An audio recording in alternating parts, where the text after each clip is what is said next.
हिकिड़नि माण्हुनि खे golden number जो वॾो शौक़ु हूंदो अथई त माना असांखे हिकिड़ो गोल्डन नंबर हुजे, गोल्डन बड़वत हुजे असां वटि।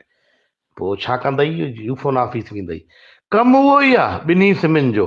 300 वारी सिम वठंदे बि तोखे उहो कमु ॾींदी, कॉल ईंदी वेंदी, मैसेज पैकेज हर शइ, नेट वेट। 500 वारी वठंदे थोरो हुन में हिकिड़ो माना हिकु ॿ नंबर सेम हूंदो ई। अॻे अहिड़ा गोल्डन नंबर सां हाणे आहिनि अलाए न आहिनि, पोइ हाणे बि मथां मिलंदा हुजनि, कहिड़ी ख़बर आहे। अॻे मिलंदा हुआ साईं, माण्हू 10-10 हज़ारे जा गोल्डन नंबर वठंदा हुआ। भाई मुंहिंजो गोल्डन नंबर आहे 0 अड़े जहां मां वे चुतू आहियां रे, हाँ चुतू आहियां, गोल्डन नंबर आहे पुट। ॻाल्हि साॻी आहे न, भेण जा अची था नंबर उहो वठि तूं 500 या 9,500 जो सेट वठि न। माधर चयो त गोल्डन, इहा मूंखे बड़वत असुली न वणंदी थी गोल्डन नंबर जी। मां न वठंदे न, चुतिया हिकिड़ा भाई आहे किला थी, गोल्डन नंबरी कुता। अरे गोल्डन नंबर वतई न, माना ई यार इन वीआईपी नंबर यार, छा असली की माणे जा तू गोल्डन नंबर वठी।